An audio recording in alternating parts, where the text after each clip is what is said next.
My guest today is Zoe Strimpel, a historian, newspaper columnist, and broadcaster whose work focuses predominantly on gender, relationships, dating, feminism, and sexuality. In addition to her weekly column in the Sunday Telegraph and regular appearances on BBC Radio 4, she has also written for a variety of publications, including The Spectator, The Economist, and The Times.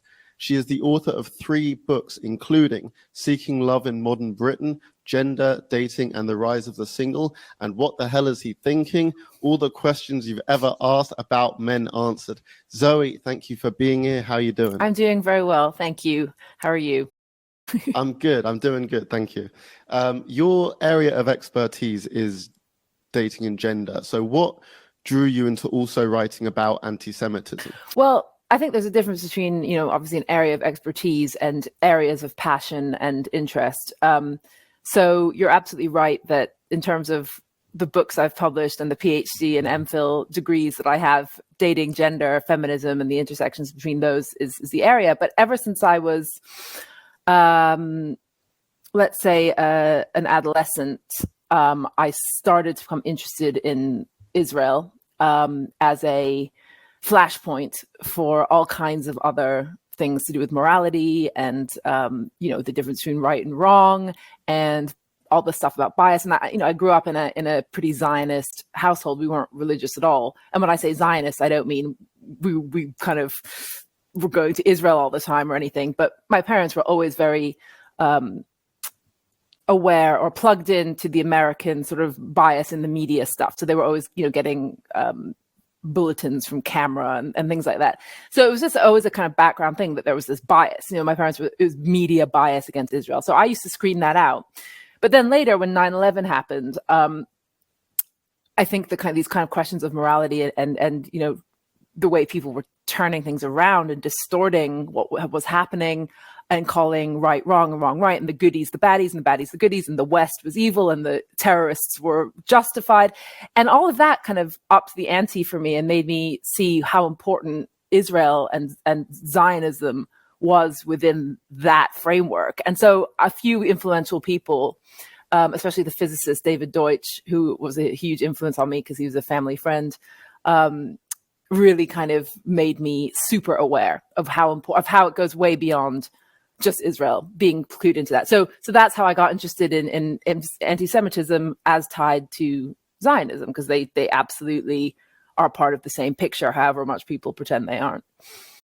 Yeah, well, I mean, you've written a lot about it, and you've also written about how, in response to some of your articles on anti-Semitism, you've received some online backlash to the point of, having one of your articles even reported to Twitter, and with some of that backlash, even invoking anti-Semitic stereotypes and tropes. And, I'm wondering, when you write articles now, how much are you thinking about the response that it may get online? Like, what is your response to the online reception? And do you get positive reactions? Yeah, I mean, it's interesting because I'm sort of fairly crap on Twitter. I managed to screen myself from a lot of abuse. So I never really engage with what people say about me or even to me unless it's nice or constructive. I don't mind criticism, but if someone's hurling abuse at me, I just block. So you have to, I'm very protective in that sense. I used to worry about the consequences to me personally of writing in such a kind of brazen way about these things. But interestingly, the only really dangerous, sort of worrying death threat I ever received was from an Islamist when I was writing my dating column in the London paper and happened to mention Tel Aviv and cute guys and, hummus or whatever. And that's, funnily enough, what caused me to have a threat that the police had to investigate. So when I write now, I mean, actually, au contraire, the thing that holds me back isn't fear of the reaction. It's the newspaper being concerned about legal issues. So one of the things that is really tricky, and which I'm always compelled to do, is to sort of make the leap between rabid anti-Israel and anti-Semitism. But legally, you're not really allowed to do that. There used to be a real sense that people writing pro-Israel stuff were really putting their lives at risk, actually. And the threat was Islamists. The far right is actually kind of more of, I'd probably worry more about them now, to be honest, not because of Zionism, but because they are a bit confused, and some of them think that Israel is like part of the kind of fascist cause or whatever. But the Jewish thing is definitely a risk. Jewish woman, and some other journalists I know for a fact at the Telegraph who haven't even been writing about Zionism or Jewish matters or anti-Semitism have just through, actually one of them was just writing about something to do with sex because she was a Jewish woman, she had a Jewish name. The amount of trolling and abuse was so extreme that like it had to kind of, it required a whole set of processes to kick in to protect her, to try to put an end to it. It kept going on and on. So there's definitely danger. I mean, I'm just glad I'm not an MP. I mean, we've seen how dangerous, Luciana Berger has had to go through all kinds of stuff. And obviously some MPs are losing their lives. So. I mean, so you're speaking about, being a Jew, especially, a Jewish woman, you can get so much abuse, and speaking about this publicly, it can put a target on your back. Why do you still do it? Why do you still feel it's worth doing? Yeah, I think it's just such an urgent, such a personal, historical, social, kind of hiding in plain sight often thing that everyone has their own limit of how much they can take and stay quiet about. And as I say, there are other things I can see are like insane and wrong, but they don't kind of have the same reaction in me. And I think it's like obvious that obviously as a Jew, all four of whose grandparents were German refugees, I'm not like it's not like we came, I'm not, so I'm a bit kind of inflexible in a way, in the way I divide Jews up. So I don't feel like I have everything in common with every Jew. I'm very much like the Holocaust Jew kind, whose family in the last 3 generations has been so profoundly shaped by what happened by the climate in Europe, and the exact same dynamics of people saying it's nothing, or all those stereotypes that box Jews in, and the fact that I'm seeing those again, but more to the point, it's that connecting it with antis, it's that connection. It's the way Israel is used as a fig leaf for more anti-Semitism. So I don't think Israel itself is, we know that it makes no difference to most people. Most people have no skin in the game. It's about something else. So for me, it's just like, it's just such a visceral, but also, as I say, it gets to the heart of so much about, it's an epistemological question. It's about what is masquerading as what, it is and anti-Semitism really is the respectable, form of ism. And I find it especially enraging now. I might have actually just put up with it in the 90s because everyone was quite kind of racist, anti-Semitic, or the 80s or the 70s. But now we live in such authoritarianly, obsessively, social justice-y everything. Every sensitivity is catered to. Every minority is bent over backwards not to be offended. Everything has to be, trigger warning. Anyone who says a word whose inflection could be said to, offend a marginalized person, you get destroyed, canceled, fired, like punished, publicly piled upon. And in that context, anti-Semitism is not only going along, it's just like merrily raging away in all ways. Like it's raging away in all the BDS. I find that quite extreme, actually. That's the kind of white, privileged literati arts version of it, the truly respectable, the elite, the kind of academic-y stuff. It rages in other people's just like, treatment of, the Israel stuff is largely kind of these lefty sort of, that sort of classic old-fashioned lefty anti-Semitism, which has been just the same since the 70s, but just hasn't gone away in some ways because of Corbyn became mainstream. And then there's just the kind of fact that we're further and further away from the Holocaust. So people, just young generations, just don't understand why like anti-Semitism is like extra not okay right now. Mm. And I'm sure you've noticed this, like one just hears that. I used to never hear this, but now you just kind of like hear things where you're like, really? You actually feel at a dinner party you can say that Jews are hogging the victim limelight with the Holocaust and stopping appreciation of the legacy of African American slavery? I mean, that kind of thing, like Jews, shut up, you're complaining. I mean, it's kind of the kind of stuff one hears now, like as a kind of, it is just, so there's, that's not even necessarily to do with Israel, but it's it's just grotesque, and it's as I say, it's to do with that context. It's the hypocrisy. It's like, oh, we're in this hyper vigilant age, and not only are Jews the exception, they're like double extra the exception, which is the nature of anti-Semitism. And that's what's and the anti-Semitism is such an interesting phenomenon. And you can, David Deutsch, for instance, who I mentioned, like he's got a theory called the pattern, which is, about ways in which, societies will go to any length, or not society, individuals, to legitimize the harming of Jews. And it's not necessarily like hate. It can be something else. It can be more subtle. There are all these other logics at play, which makes anti-Semitism a really like interesting thing that is separate from other forms of racism. So intellectually, there's also a lot there. And part of me thinks, well, sometimes I thought, well, maybe I should, put the dating aside and just like, start getting down and dirty with anti-Semitism. But then it gets a bit depressing. So. Well, I'm sort of wondering because, we just spoke about the online reception from people who read your articles, but what about your colleagues and other journalists? Do they ever say something like, Zoe, the dating stuff is great, but the anti-Semitism, you're speaking, it's too much? Or are they supportive? Well, the colleagues at the Telegraph are very supportive. I mean, I love the Telegraph for that reason. Like there's, apart from like the annoying constraints that like, because they don't want to get sued.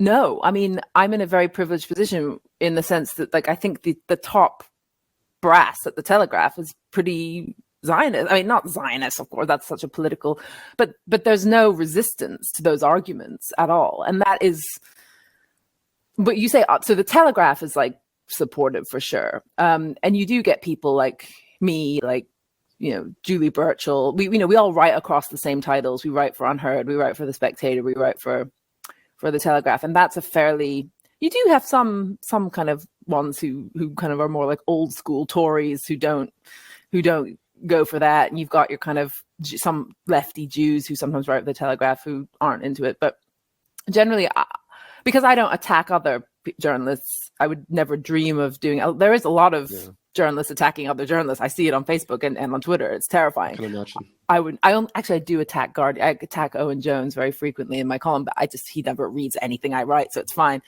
Yeah, so I don't know. I know there are other journalists who think of me as like, insane about this stuff, probably. But I just, out of sight, out of mind. Ignorance is bliss. But no, nobody would ever say to me, like, in fact, there's a lot of secret admirers, a lot of people, it's for every kind of depressing thing. There are also people who, for some reason or another, I don't know how, growing up in this country, they just get it. And they're like, yeah, sure. It is outrageous the way people are, a lot of people just instinctively understand what it is I'm trying to say.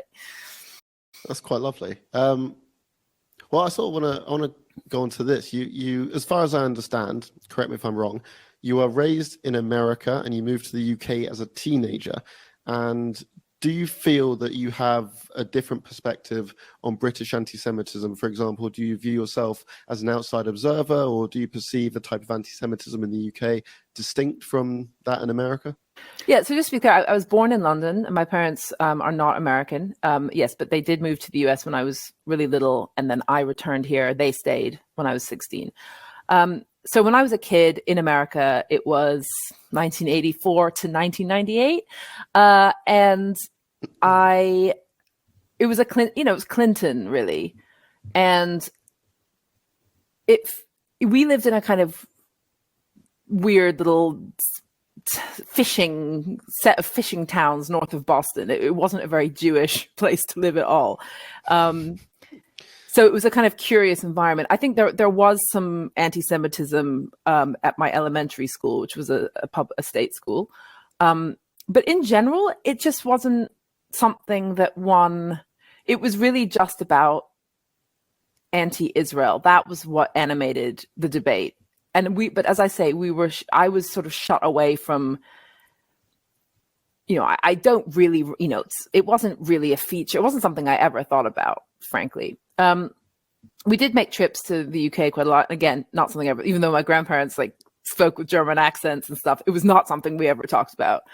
And now in the UK, I think the US, I think the real point here is that the US has changed. And like it has become so like all the lefties who used to be supportive of Israel just as a matter of, that was just like normal. Just like boys used to just automatically be circumcised in the US. I think that's not the case anymore. I mean, that's not connected, but sorry? I thought that was still a thing. Is that not? I don't know. I don't think it's automatic. It's becoming politicized, of course. So I think, but so it used to just be like, because it's hygienic, so that's why they did it. But anyway, it's sort of similar. Like America's really changing, and so now I think, so what the big change obviously is that the left has turned on Israel thanks to these like Bernie, but then like AOC and all, the squad are the kind of poster girls of it. But then, American Jews have completely lost track of what the hell they are. They've completely come unstuck from the fact that Israel is part of the Jewish story in the present day. So they've turned on Israel. They start buying into concepts like Ashkenazi privilege and crap like that. And before you know it, it's all like, they start taking Black Lives Matter to mean that they're just as bad as, it's just this layer upon layer of confusion and distortion. So I think the US is in a really bad way vis-a-vis anti-Semitism now. And I also think it's just bad openly, whereas it used to be bad openly here, but not bad openly there. And now I just think people are just overtly anti-Semitic there. I mean, the response to all kinds of things, it's there. The response to unorthodox, that, TV, the kind of vilification of Orthodox Jewry in a way that you'd never vilify other kinds of minorities. And Dara Horn's recent book, People Love Dead Jews, I mean, it really does give a chilling example of many examples of very overt anti-Semitism in the US. And, I've seen like swastikas daubed on the bench of the train station in the tiny little town, Manchester by the Sea, that I grew up in a few years ago. So that's all new. And so no, I would not. I would say that American anti-Semitism is just almost like more monstrous because it's kind of becoming so clear after this period of retrenchment. I mean, absolutely not the case that America was like as bad as anywhere else, if not worse, in many ways vis-a-vis Jews, especially turning away all the refugees. But there was this period which coincided with the one in which I was a kid, in which there was a sense that like America really was like just the place where Jews were just so normal. And it probably is still a bit like that, but I mean, it is more like that there than here. There's more integration. But yeah, no, I think America's really changed.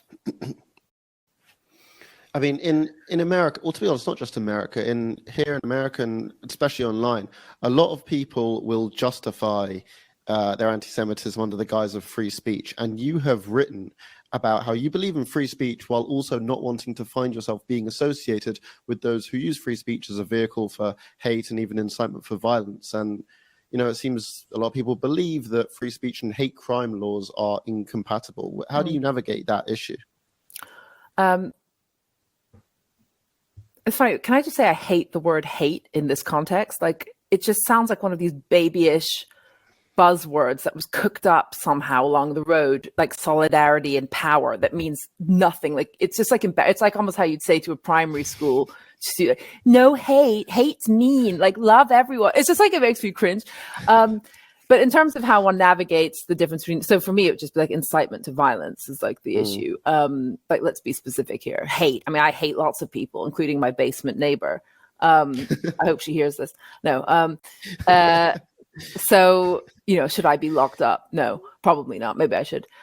So I would never. So yeah. So I think unfortunately one has no choice but to plow on in the name of free speech. And with all of this stuff, you need to decide and identify what is right.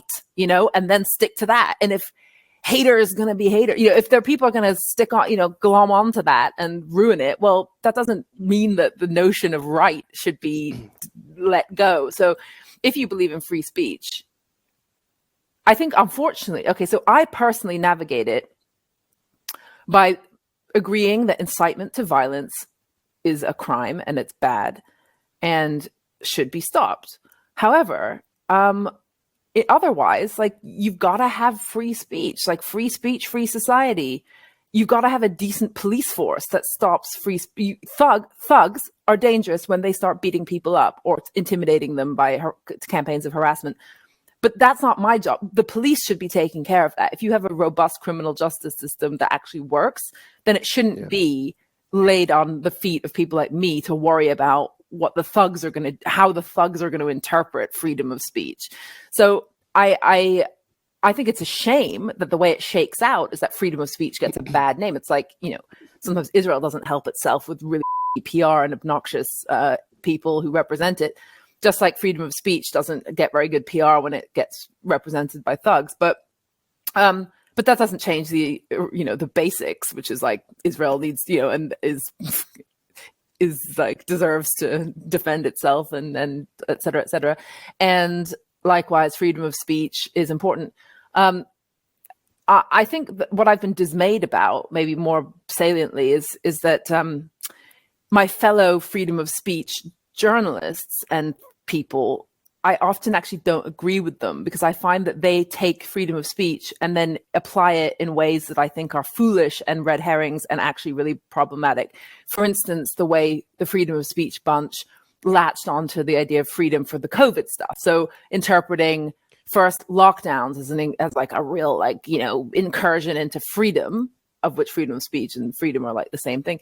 And the way they then from there go into like an anti-vaccine passport and then anti-vax. So there's a big contingent of people who are very good on free speech who then just go off the deep end on all kinds of other issues. And I find that dismaying. I was dismayed about how the free speech bunch kind of lost the plot over COVID. So I differ from them in terms of the tribe that I'm in. But I don't care about the tribe. I stick with my like classical liberal ideas and just go with that. And if people distort that and go off the deep end, then I just have to work a bit extra hard to say, no, I'm not one of them. This is what I think, but I don't think therefore that kind of thing. I want to ask more about your writing and how you get inspiration for it. Is it a case of sort of just living your life and waiting for inspiration to strike, or is it more sort of looking around and consciously thinking about society and how it works? It's kind of both. I mean, I think over time, what you start with when you have to come up with opinion every week, at least once a week, 3 opinions actually, is you start with a few kind of things that push your own buttons and that you can also then apply to pushing other people's buttons. And then over time, you start developing tropes. So you do start to slot what's going on into those tropes. So for me, like broadly, identity politics, woke stuff, freedom of speech, all part of the same kind of area. Anti-Semitism, the left gone wrong, the glories of Margaret Thatcher, anti-Semitic Jews, culture, anything to do with gender, feminism, women. So you ultimately do see, you kind of look for things that you can apply to your things. So I have like 7 or 8 themes that I return to a lot. And it would be, although sometimes I think it'd be nice if I could be a bit more creative, because there are other things I'm interested in. Like these days I find kind of the actual infrastructure of how things happen really interesting, even things to do with defense, what weapons we have and why. And what's happening with geopolitics. I think everyone is really distracted by the environment in a way that is like so hysterical that they're actually forgetting China and Russia and God knows what. Like geopolitics are being completely forgotten because of people's like just fixation on the climate thing in a way that is being completely ignored by the countries that are actually going to present a more present threat, even though climate change is really urgent. But so it's quite hard to. It's hard. You do get a bit kind of stuck in your grooves. But yeah, so I suppose it's just a bit of both, really. You have things that you kind of think are, just on a visceral level, just interest you, and then the more you write about them, the more you become a person that writes about them. And every now and then an issue will kind of fall out of the sky. So something could fall out of the sky tomorrow that could become my new punching bag, as it were. But I think some things are evolving. The green stuff is becoming, I'm starting to write about that more and more, climate hypocrisy.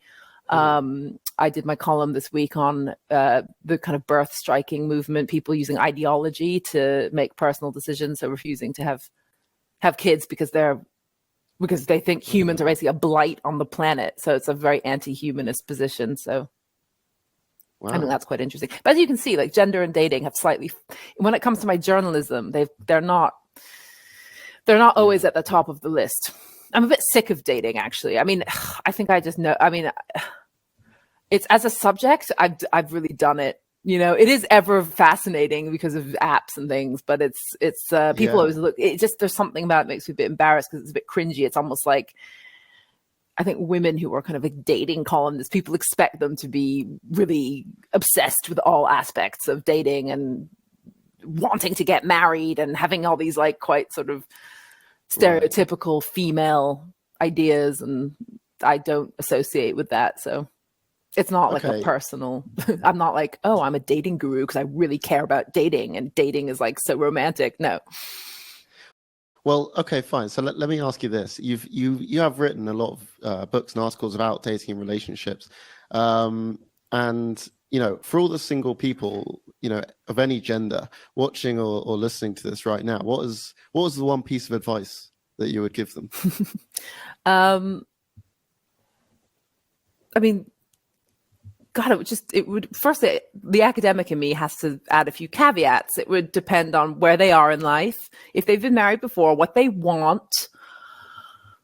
But if they're like, in their 30s and they're women, and are they a man? Are they a woman? Do they want kids, etc.? I suppose the piece of advice I always give is like, don't take yourself too seriously, because if you do that, you're not going to do what you need to do to meet someone or some people, which is basically not be that discerning, which is throw a lot at the wall in order for something to stick. So don't ever bother with these like in-person luxury matchmakers or something. It's completely useless. Like if you're going to resort to like mediated matchmaking, go Tinder, do Tinder, Bumble, hit the ones where there's just economies of scale and just swipe and swipe and swipe and swipe and swipe and swipe. And like, you'll get in some options. And they'll, you gotta throw a lot at the wall and see what sticks. And it's not Cast a wide net. Sorry? Casting a wide net. You've got to cast a wide net, I think. But it also depends what you want. I mean, some people just don't want casting a wide net is also exhausting. Yeah. So, and it can be quite dispiriting, especially I've had friends who are like 38 and single and want kids, and that is not a good scene. But then in that case, I advise freeze your eggs and just maybe get into be more into sex. Like think of it as more like get lots of action. I don't know. Like that's what married people envy anyway. So maybe this whole like having to take it so seriously, finding someone, dating them, getting rid of them when they're not your perfect partner material. That's all. I mean, people are quite disciplined about that, and it does work. It does lead them down the aisle if that's what they want. But I suppose I just have a much messier view of intimacy and sort of options. And I think in a way that the age of apps has maybe affected me, and I've become more options oriented. And that's very much the spirit of the age. Yeah, but but the advice is throw a lot at the wall. I think that's good advice. What do you think of that advice? Is that your strategy? First off, that is my strategy. And look, sometimes it works, sometimes it doesn't, as is the way when you throw a lot at the wall. But I think especially when you live in a big city like London, that's a good approach. It's not like we're living, 200 years ago in a small town where everyone knows each other. So it has to be that sort of approach in a way. I mean, I think the problem is like the reason it gets one down a bit is because, you can definitely meet up with a lot of people, but people can amaze you by how crap they are. I mean, you can just be like, wow, I didn't even anticipate that bit of like that kind of disappointment. All right, I thought I'd seen it all. Nope. Apparently there's another way in which someone can be like weirdly terrible.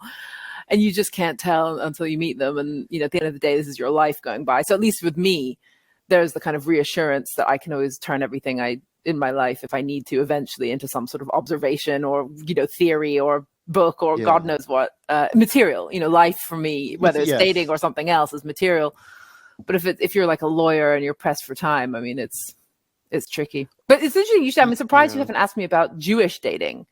Because I think that's actually Tell me really about interesting. Jewish dating. I want to hear it. Tell me about Jewish dating. dating. I don't know about Jewish dating, but all I know is that I think there's always been a panic since about the 70s. There started to be a panic about Jews marrying out and the kind of dwindling of the Jewish stock, as it were, in Europe and the US. I think that's really happening very fast now. And I think there's a thing where Jewish men really want like non-Jewish women because they're like hot. Philip Roth made that clear. So I think it's quite hard for Jewish women who aren't religious to find a Jewish man, and I think that's actually a really interesting thing to look at is the gender different, how young men and women are reacting to their upbringings in terms of what they're looking for in a significant other. I've really enjoyed this interview. Thank you very much. Before we wrap up, do you have anything to plug? I would just plug my podcast with the historian Tom Stammers, who is based at the University of Durham. He's just won the Gladstone History Prize for his book about the collecting after the French Revolution. He's brilliant. And we do a podcast called Hyped.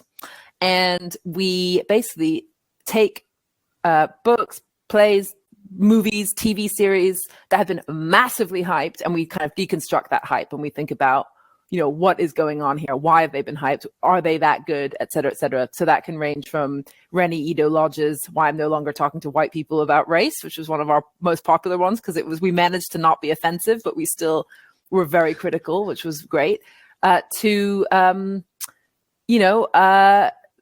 Chair, that recent Netflix series. And we're going to be doing a double act on Bond and Dune soon. We're going to do the Macbeth at the Almeida with Saoirse Ronan. So that's what I want to plug, because it's actually very good, if I say so myself, largely because Tom is absolutely brilliant, and he doesn't promote himself enough, but it's a good podcast, and anyone who's interested in culture at all would enjoy it. Sweet. Where can they find the podcast? Should be on Spotify and all the other places people have podcasts. Yeah, you're right. I should have said that. If you look on Spotify for Hyped and all the other normal Hyped Strimpel, so Hyped ! And then my last name Strimpel, you'll find it either there or on Anchor or all the other places you would look for your podcasts, and you will really enjoy it. So I do recommend. Go listen to Hyped ! Strimpel on Spotify and possibly Anchor. Definitely Anchor. Yeah. Definitely Anchor. Definitely Anchor. But also other places. But I never pay attention to all the other places because I just listen on. I do the editing, upload it to Anchor. So you got the main ones down. So thank you very much. I really appreciate you. Thanks for having me. Thank you.